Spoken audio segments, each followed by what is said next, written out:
బంగ్లాదేశ్లో పరిస్థితులు రోజు రోజుకు దిగజారిపోతున్నాయి. హింస, విధ్వంసం, దహనాల కేసులు ప్రతిరోజు నమోదవుతున్నాయి.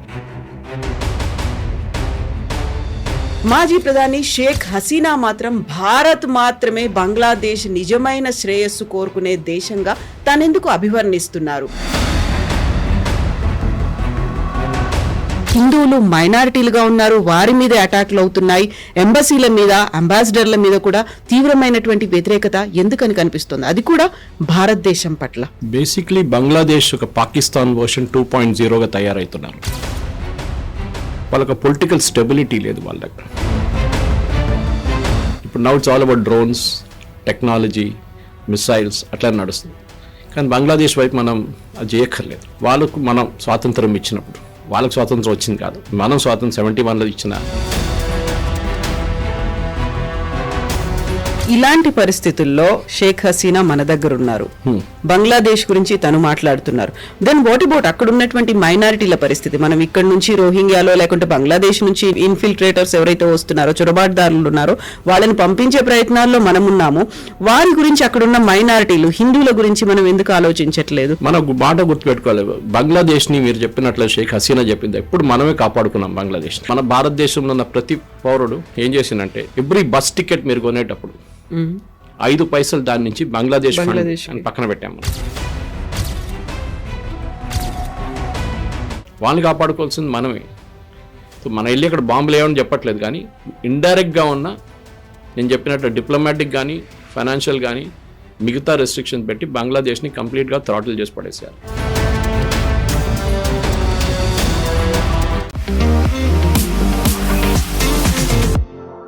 నమస్తే, నేను Kavitha. Welcome to I dream news and నిజాలు.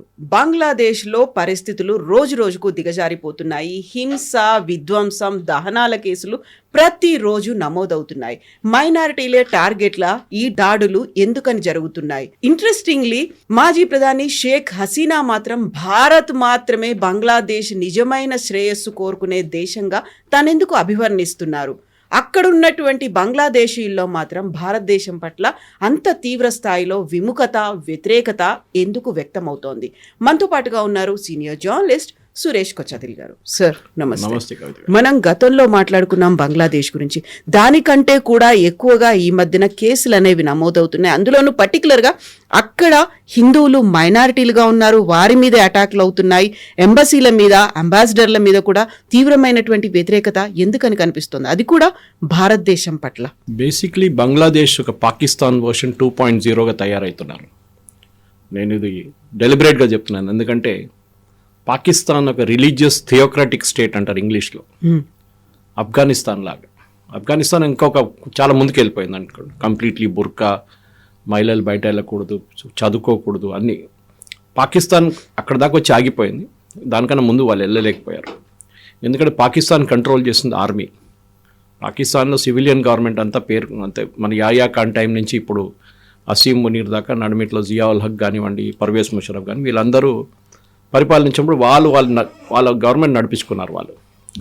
ఇప్పుడున్న పరిస్థితుల్లో కవిత గారు, ద మెయిన్ ప్రాబ్లం ఏంటంటే బంగ్లాదేశ్కి వాళ్ళకి పొలిటికల్ స్టెబిలిటీ లేదు వాళ్ళ దగ్గర.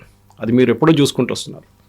మనం బంగ్లాదేశ్ లిబరేషన్ నుంచి స్టార్ట్ చేద్దాం. ఎందుకంటే 47తో మనకి ఇప్పుడు సంబంధం లేదు. ఎందుకంటే 47 నుంచి 71 దాకా పాకిస్తాన్ ఉండేది, ఈస్ట్ పాకిస్తాన్ ఉండేది.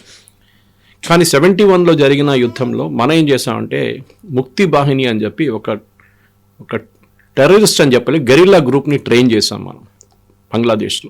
సివిలియన్స్ వాళ్ళకేం కావాలంటే పాకిస్తాన్ ఆర్మీని అక్కడ తరిమి కొట్టాలి, పాకిస్తాన్ ఆర్మీ అక్కడ ఉండకూడదని చెప్పి ఒక ఆర్మీని మనం తయారు చేసాం.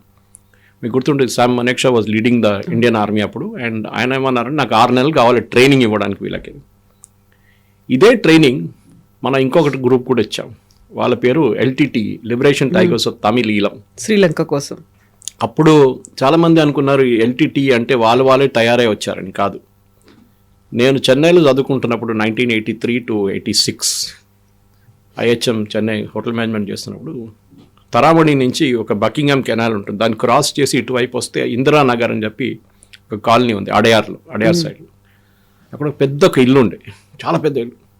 మేము దాని పక్క నుంచి బెసన్ నగర్ నడుచుకుంటూ వెళ్ళిపోతున్నప్పుడు ఆర్మీ వాళ్ళు ఉంటారు బయటంతా. సో మేము అప్పుడు ఆలోచిస్తున్నాం ఆర్మీ వాళ్ళు ఇక్కడేం చేస్తున్నారు, ఇతన పెద్ద కమాండర్ ఎవరైనా ఉంటున్నారు ఆర్మీది, లేకుంటే ఎవరైనా ఆర్మీ ఆఫీస్ అనుకున్నాను. తర్వాత మాకు తెలిసింది ఏంటంటే అది వేలుపిల్ల ప్రభాకర్ రెడ్డి ఇల్లు, అక్కడ ఉంచుకున్నారు ఆర్మీ, ఇండియన్ ఆర్మీ ఆయన్ని ఓకే సేఫ్ హౌస్ లాగా. ఎందుకంటే అప్పుడు సిన్హాలీస్ మీద చాలా మటుకు కొలంబోలో తమిళనాడులో జరిగిన పాలిటిక్స్ వేలుపిల్ల ప్రభాకర్ని ఒక లీడర్గా పైకి వచ్చినారు. మనం ఆయన్ని సపోర్ట్ చేసాం, ట్రైనింగ్ ఇచ్చాం హిమాచల్ ప్రదేశ్లో, including the lady who committed the suicide bombing, Dhanu was trained in Himachal Pradesh. తర్వాత ఆమె సూసైడ్ బాంబర్గా తయారైంది.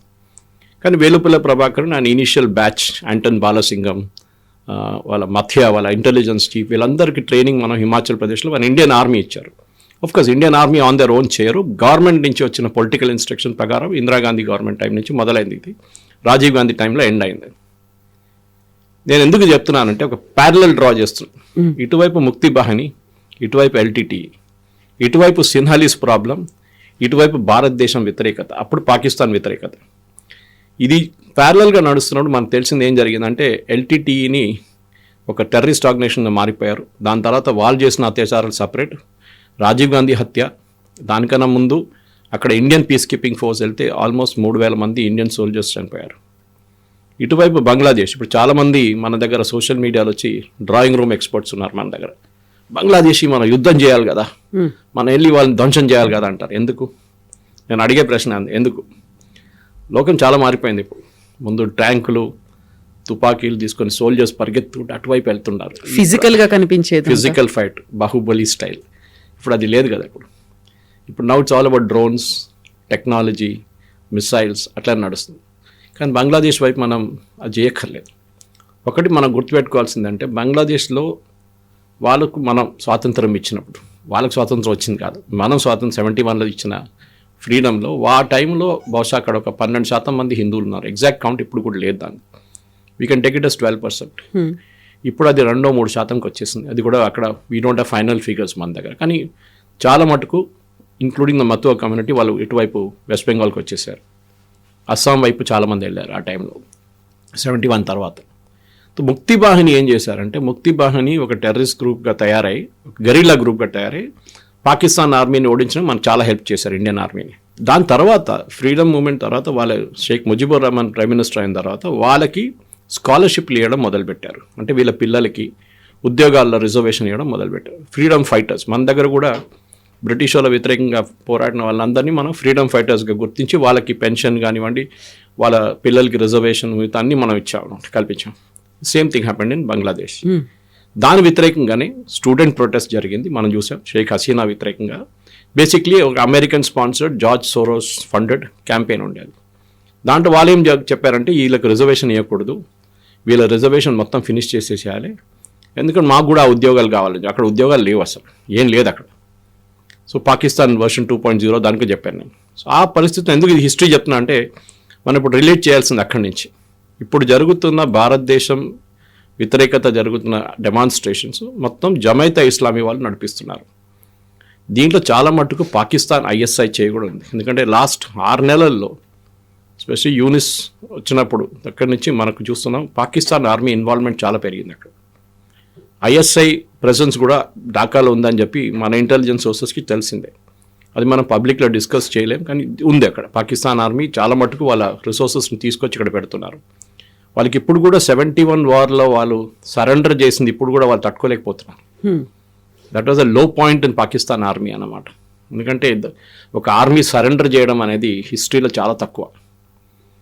One of the biggest armies, ఆ టైంలో ఉన్న బిగ్గెస్ట్ ఆర్మీస్ పాకిస్తాన్ సరెండర్ చేశారు. 93,000 మంది ప్రిజనర్స్ ఆఫ్ వార్ని మనం తీసుకొని వాళ్ళ బట్టలు ఇప్పేసి అక్కడ నిలబడిపించి తీసిన ఫోటో ఇప్పుడు కూడా ఉంది మన దగ్గర. జనరల్ నియాజీ సైన్ చేస్తున్న ఒక డాక్యుమెంట్ ఢాకాలో. అది it's become very iconic picture. ఇప్పుడు ఇండియన్ ఆర్మీ హెడ్ క్వార్టర్స్ వెళ్తే అక్కడ కనిపిస్తుంది. ఈవెన్ ఇక్కడ మన ఆ సికింద్రాబాద్ ఆర్మీ ఏరియాలో కనిపిస్తుంది మీకు సేమ్. కానీ నేను ఎందుకు హిస్టరీ చెప్తున్నా అంటే, బంగ్లాదేశ్ని ఎట్లా ట్యాకిల్ చేయాలని చాలామంది మాట్లాడుకుంటున్నారు. నేను చెప్పాను చూడండి, అందరికీ ఒక్కొక్క ఐడియాస్ ఉన్నాయి. ఒకరేమో యుద్ధం చేయాలి, అక్కడ వెళ్ళి వీళ్ళందరినీ ఫినిష్ చేసేయాలని చెప్పి. నా పర్సనల్ ఒపీనియన్ అట్లా కాదు. బంగ్లాదేశ్ని మనం ఒక కప్పగా నీళ్ళు వేసే, హాట్ వాటర్ వేసే కప్పలో చూసుకోవాలి. వేడి నీళ్ళు వేస్తే అది బయటికి దుంకేస్తుంది.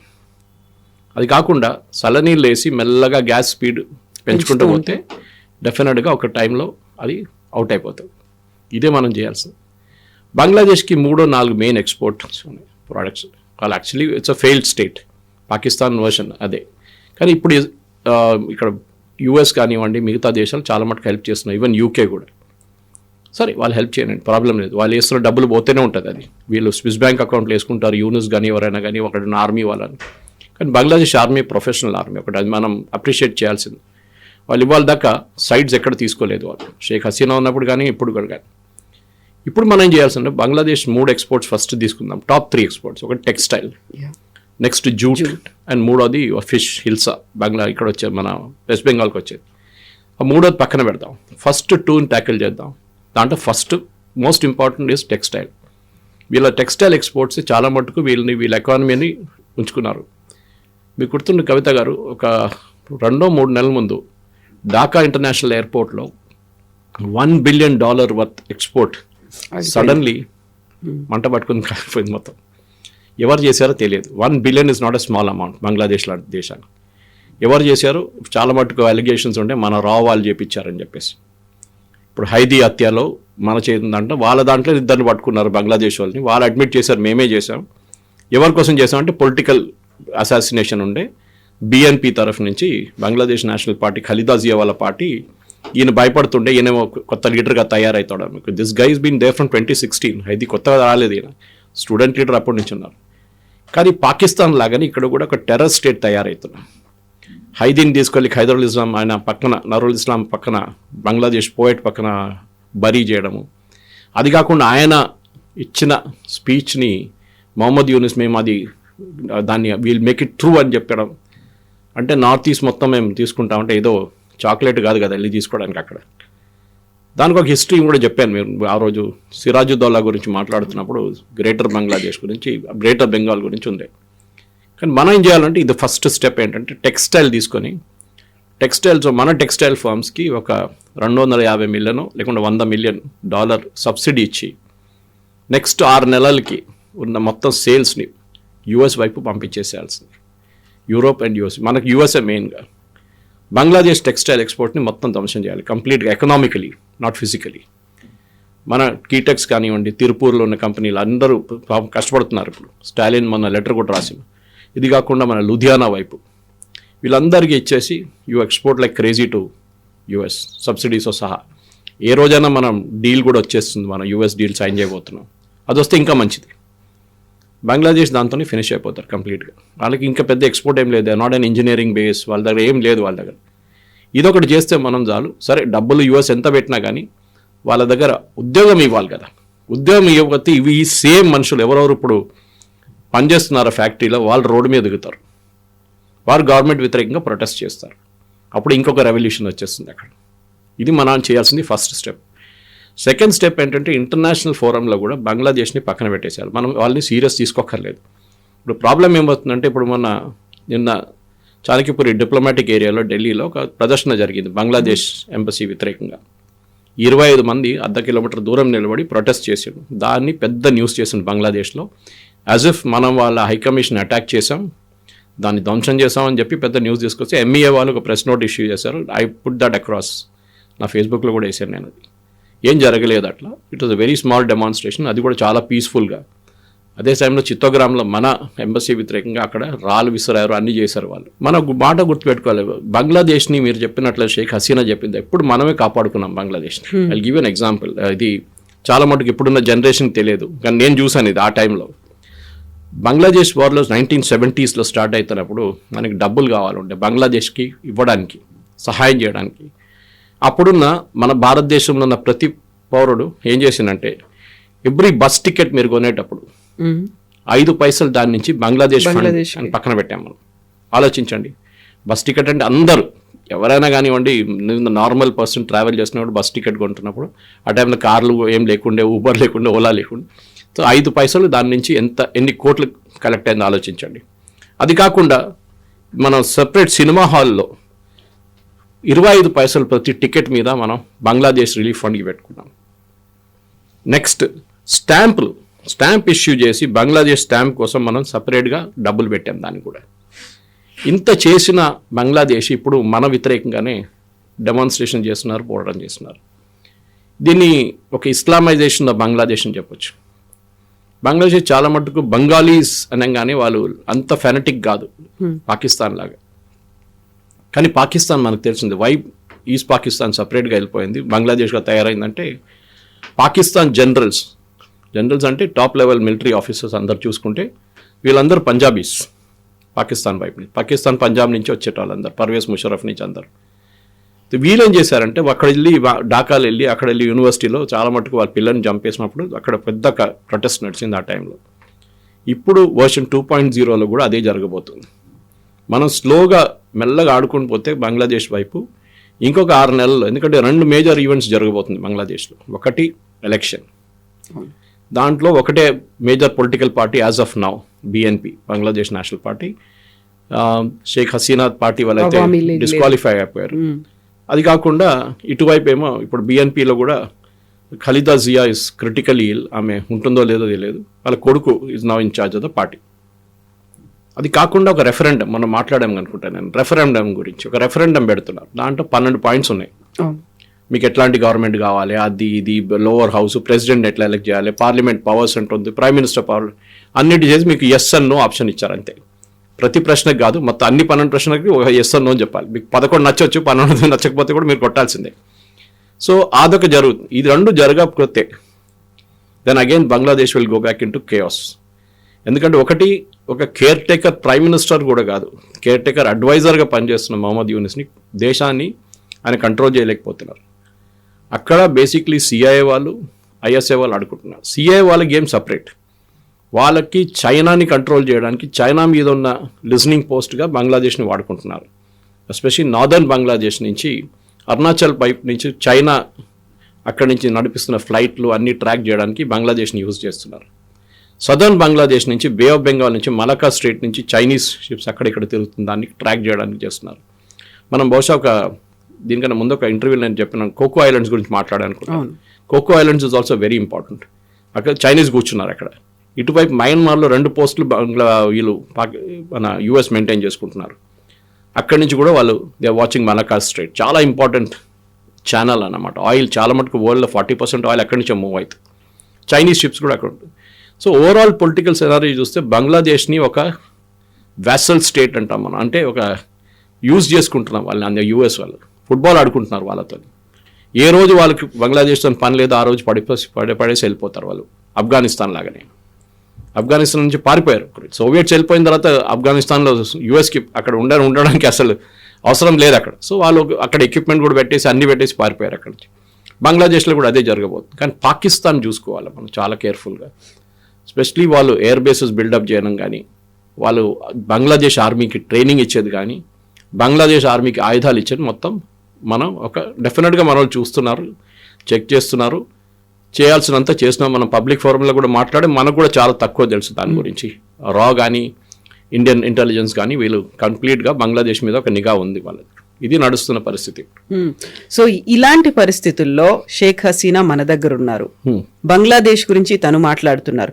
దెన్ వాట్ అబౌట్ అక్కడ ఉన్నటువంటి మైనారిటీల పరిస్థితి? మనం ఇక్కడ నుంచి రోహింగ్యాలో లేకుంటే బంగ్లాదేశ్ నుంచి ఇన్ఫిల్ట్రేటర్స్ ఎవరైతే వస్తున్నారో, చొరబాటుదారులు ఉన్నారో, వాళ్ళని పంపించే ప్రయత్నాల్లో మనం ఉన్నాము. వారి గురించి అక్కడున్న మైనారిటీలు, హిందువుల గురించి మనం ఎందుకు ఆలోచించట్లేదు? కేవలం అక్కడ ఉన్నటువంటి చిట్టగాంగ్లో ఉన్నటువంటి ఆ ఎంబసీలనో కాన్సులేట్లనో క్లోజ్ చేస్తున్నాం, పాస్పోర్ట్లు అనేది వీసాలు ఇవ్వట్లేదు, ఇది సరిపోతుందంటారా? మనకు కూడా ఒక లిమిటేషన్స్ ఉంది కవిత గారు.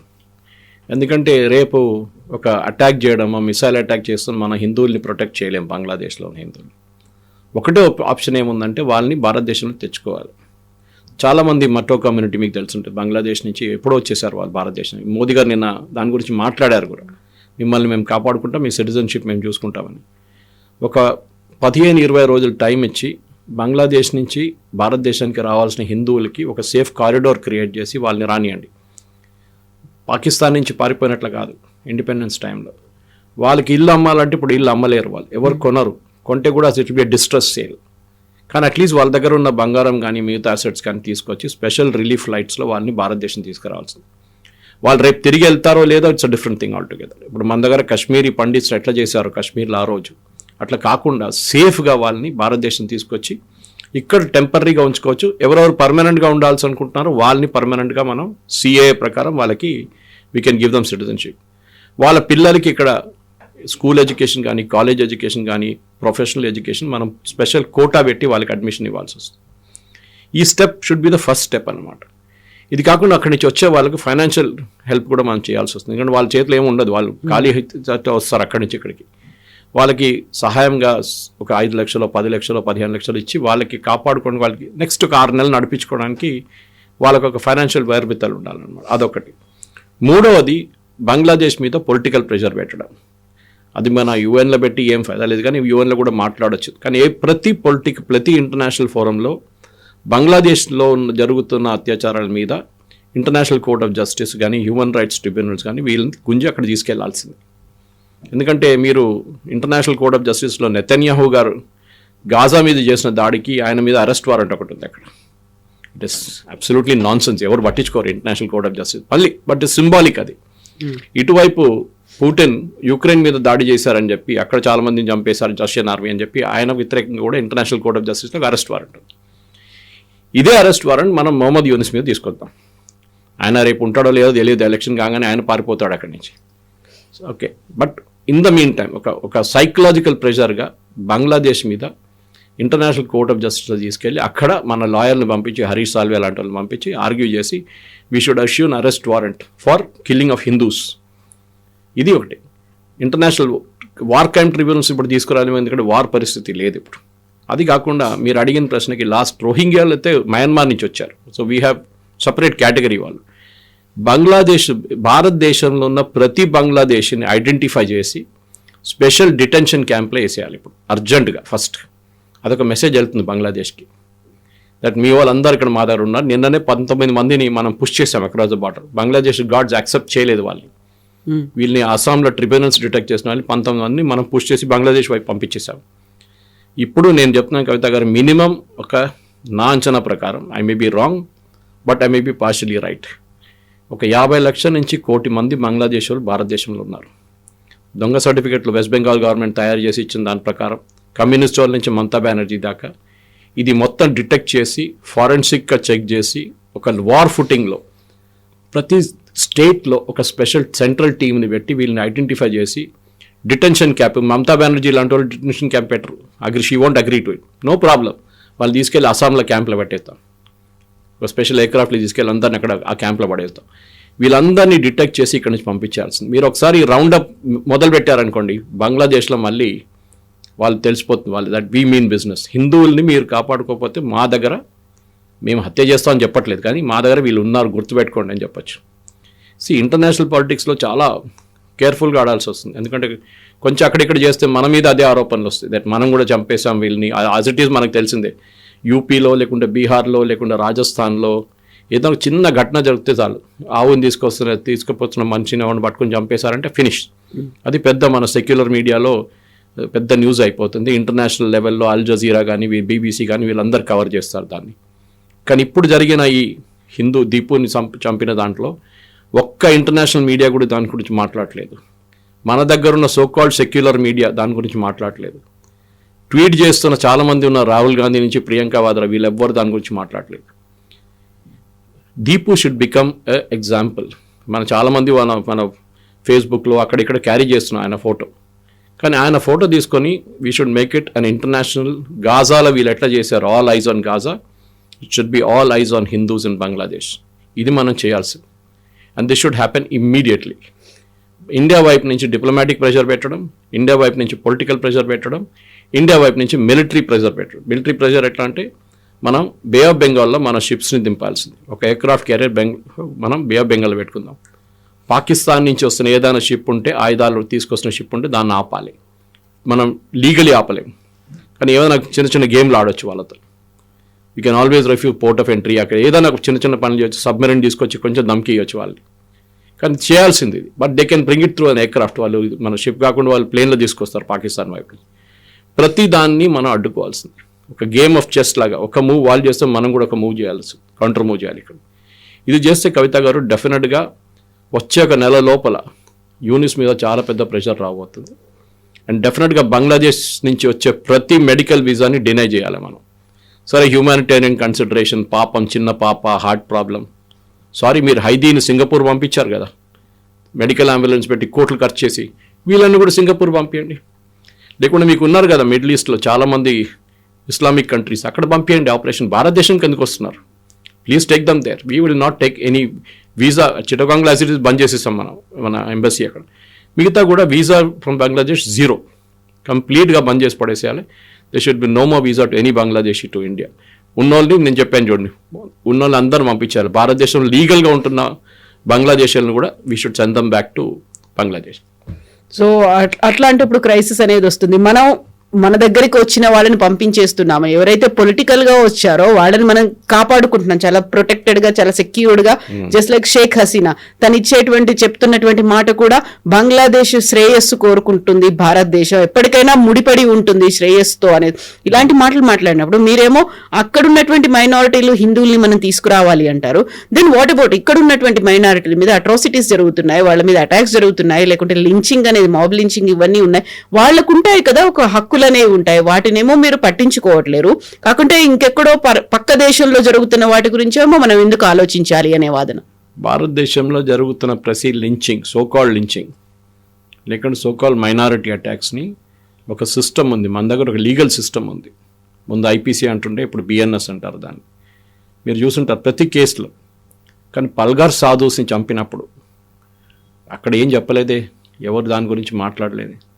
హిందువుల మీద అత్యాచారాలు జరిగితే ఎవరు దాని గురించి ట్వీట్ చేయరు, మాట్లాడరు. కానీ ఒక అఖ్లాక్ మీద జరిగిన అత్యాచారాలు కానీ ఇమ్మీడియట్గా ఇంటర్నేషనల్ మీడియా లెవెల్లో అది ఒక పెద్ద అటెన్షన్ సీకర్గా వచ్చేస్తుంది. డెఫినెట్గా ప్రతి హ్యూమన్ లైఫ్ ఇస్ వాల్యుబుల్, దాంట్లో డౌటే లేదు. కానీ వన్ వే ట్రాఫిక్ ఉండకూడదు. They should B traffic both ways. ఇది బంగ్లాదేశ్లో ఒకటి జరుగుతుంటే ఎవరు మాట్లాడలేదే. అల్ జజీరా కానీ, బీబీసీ కానీ, మిగతా సోకాల్డ్ ఇంటర్నేషనల్ ఛానల్స్ మన వైపు ఎందుకు వస్తున్నారు అందరూ? ఇక్కడున్న ప్రింట్ కానీ, స్క్రాల్ కానీ, క్వింట్ కానీ, లెఫ్టిస్ట్ మీడియాలు అందరూ ఉన్నారు. మొత్తం ఎంత రాస్తారు, పెద్ద పెద్ద రాస్తారు. అరుంధతి రాయ్ లాంటి వాళ్ళు ట్వీట్ చేస్తారు. ఇది it's two way traffic. International పాలిటిక్స్లో మీరు ఆలోచించండి, గాజా ప్రెషర్ ఎంత తట్టుకున్నారు ఇజ్రాయెల్ వాళ్ళు. వాళ్ళ మీద ఎంత ఆరోపణలు చేశారు, అక్కడ తీసుకెళ్లారు, ఇక్కడ తీసుకెళ్లారు. ఇంటర్నేషనల్ మీడియాలో కండమ్నేషన్ డైలీ, మీరు ఇంతమంది మహిళలు చంపుతున్నారు, పిల్లలు చంపుతున్నారు అని చెప్పి. Israel didn't bother. వాళ్ళకి అసలు మీరు ఏం కావాలని చేసుకోని చెప్పారు వాళ్ళు. ఇది కూడా అంతే. We should ensure that we should stand up to that pressure అన్నమాట. వారు ఏమైనా చేసుకోనండి, వీ విల్ నాట్ అలౌ. భారతదేశం మన దగ్గర ఉన్న రైట్స్ మనం కాపాడుకోవాలి. మన ప్రజలు అక్కడ ఉన్న హిందువుల్ని, దానికోసం సిఏ తీసుకొచ్చినప్పుడు ఎందుకు వ్యతిరేకించారు కాంగ్రెస్ వాళ్ళు, కమ్యూనిస్ట్ వాళ్ళు, ముస్లిం లీగ్ వాళ్ళు, ఓవైసీ లాంటి వాళ్ళు ఎందుకు వ్యతిరేకిస్తారంటే అక్కడున్న హిందువులు అక్కడ జావనియండి అంటున్నారు వాళ్ళు. వాళ్ళు ఇక్కడ తీసుకురాకూడదు, ముస్లిం తీసుకురావాలంటే అక్కడ. అరే మనం వాళ్ళకి దేశం ఇచ్చారా నాయన? ఇచ్చిన తర్వాత మళ్ళీ మనం తీసుకురావాలని వాళ్ళని ఇక్కడ. అక్కడున్న హిందూ, జైన్స్, బుద్ధిస్ట్, క్రిస్టియన్స్, పార్సీస్ వీళ్ళు ఎవరు ఉంటే వాళ్ళని ఇక్కడ మనం భారతదేశం తీసుకొచ్చి we will give them citizenship. కానీ అది ఇమ్మీడియట్గా ఉండాలి. కోర్స్ బ్యాక్గ్రౌండ్ చెకింగ్ ఉండాలి దానికి. అదంతా అయిన తర్వాత సిటిజన్షిప్ ఇచ్చి నేను చెప్పిన సిరీస్ ఆఫ్ స్టెప్స్, ఎడ్యుకేషన్ నుంచి ఫైనాన్స్ కానీ మిగతా అన్ని, ఇల్లు ఇవ్వడం అంతా చేయాల్సి వస్తుంది. మనం ఒక ఇంటర్నేషనల్ ఎగ్జాంపుల్ సెట్ చేయాలి. ఎందుకంటే హిందూ నేషన్ అని చెప్పుకున్న భారతదేశం, ఆర్ఎస్ఎస్ సర్చింగ్ చాలా నిన్న కూడా చెప్పారు, దానికి రెజల్యూషన్ అక్కర్లేదు, వీఆర్ ఆల్రెడీ హిందూ నేషన్ అని చెప్పేసి. చాలా మటుకు మన రెఫరెన్సెస్లో దాన్ని మాట్లాడుతుంది. హిందూ అనగానే it is not Hindu religion by its, Hindu way of life. Justice Venkatachaliah ఒక జడ్జ్మెంట్లో చెప్పారు సుప్రీంకోర్టులో, Hindutva is a way of life as different from Hindu అనమాట. Anyway that's a separate debate అన్నమాట. కనుక ఇస్లామిక్ నేషన్ని అలాగా తయారు చేస్తున్నారు బంగ్లాదేశ్. అండ్ డెఫినెట్లీ మీరు చూడండి కవిత గారు, దీన్ని యాక్చువల్లీ ట్యాకిల్ చేయకపోతే ఇంకొక 6 నెలల్లో, సంవత్సరం లోపల ఇంకొక పాకిస్తాన్గా తయారవుతారు. దాని తర్వాత ఆఫ్ఘనిస్తాన్ లాగా తయారవుతారు బంగ్లాదేశ్. బంగ్లా ఐడెంటిటీ అనేది ఉండదు. It will be a take over by Pakistan Punjabis and వాళ్ళు బంగ్లాదేశ్ని నడిపిస్తారు. ఇక్కడ నుంచి యూనిస్ని తీసుకుని పక్కన పడేస్తారు వాళ్ళు. అక్కడున్న లోకల్ పొలిటికల్ లీడర్స్ని టైఅప్ చేసుకొని they will make Bangladesh another Pakistan. East పాకిస్తాన్ని మళ్ళీ తిరిగి తీసుకొస్తామని చెప్పి చాలామంది అక్కడ దాని గురించి మాట్లాడుతున్నారు ఇప్పుడు. So that will become a reality. So మనమే కేవలం రెస్పాండ్ అవ్వాల్సిన అవసరం ఉందా? భారతదేశమే రెస్పాండ్ అవ్వాలి. Then what about other countries? అవన్నీ ఎందుకు రెస్పాండ్ అవ్వట్లేదు? ఇవన్నీ కూడా ఉంటాయి కదా. వాళ్ళు చేయరు. క్రిస్టియన్ కంట్రీ అంటే సుడాన్లో క్రిస్టియన్, నైజీరియాలో క్రిస్టియన్స్ మీద బాంబింగ్ చేయగానే ట్రంప్ ఏమో బాంబింగ్ ఆర్డర్ చేసిండు అక్కడ టెర్రరిస్ట్ గ్రూప్ వ్యతిరేకంగా. అదే మనం బంగ్లాదేశ్ వ్యతిరేకంగా చేస్తే అప్పుడు అన్ని హ్యూమన్ రైట్స్, అది ఇది పుకార్, యూనియన్ రెజల్యూషన్ అన్నీ వచ్చేస్తారు. అంటే ఆయన ప్రపంచ పోలీస్, ఆయన ట్రంప్, ఆయన ఏం కావాలంటే చేసుకుంటారు. అక్కడ స్పెసిఫిక్ క్రిస్టియన్స్ గ్రూప్ మీద దాడి చేస్తున్నారని చెప్పి సుడాన్ కానివ్వండి, మన సిరియాలో కూడా చూసాం మనం. అది కాకుండా నైజీరియాలో నడుస్తుంది అత్యాచారాల మీద. Definite he is bombing. ఆయన అంటున్నారు it is a matter of my right to do it, ఎందుకంటే క్రిస్టియన్స్ని కాపాడుకోవాల్సింది మేమే. అక్కడ హిందువుల సంగతి ఏంటండి? బంగ్లాదేశ్ వాళ్ళు ఎవరు కాపాడుకుంటారు? వాళ్ళని కాపాడుకోవాల్సింది మనమే. సో మన వెళ్ళి అక్కడ బాంబులు ఏమని చెప్పట్లేదు, కానీ ఇండైరెక్ట్గా ఉన్న నేను చెప్పినట్టు డిప్లొమాటిక్ కానీ ఫైనాన్షియల్ కానీ మిగతా రెస్ట్రిక్షన్స్ పెట్టి బంగ్లాదేశ్ని కంప్లీట్గా థ్రాటిల్ చేసి పడేసేయాలి. దే షుడ్ అండర్స్టాండ్ ఎవరితో ఆడుకుంటున్నారు వాళ్ళని చెప్పేసి, that we are not a small nation, world's 4th largest economy, 2nd largest army in the world, and మనం ఏం కావాలంటే అది చేసుకుంటాం అంతే. Yes sir, thank you so much. Thank you. And for more videos, Please subscribe to iDream. Please subscribe to iDream. Please subscribe iDream. And please subscribe to iDream. For more videos, subscribe to iDream. please like, share and subscribe to the channel. Congratulations, iDream. subscribe to iDream. Subscribe to iDream. So subscribe to iDream Media. iDream ki iDream team andarki huge congratulations. Please subscribe iDream Media. Please subscribe to iDream. Subscribe iDream. Please subscribe to iDream. iDream అంటే నా కళల ఛానల్ను subscribe చేసుకున్న నోరు తిరుగుతలేదు, మీరైతే గంట గుర్తు కొట్టండి. For more such videos, please subscribe to iDream. Subscribe to iDream. Please subscribe to iDream. Please subscribe iDream Media. Please do subscribe to iDream. Please subscribe to iDream Media. For best entertainment and information, please subscribe iDream. And don't forget to subscribe to iDream.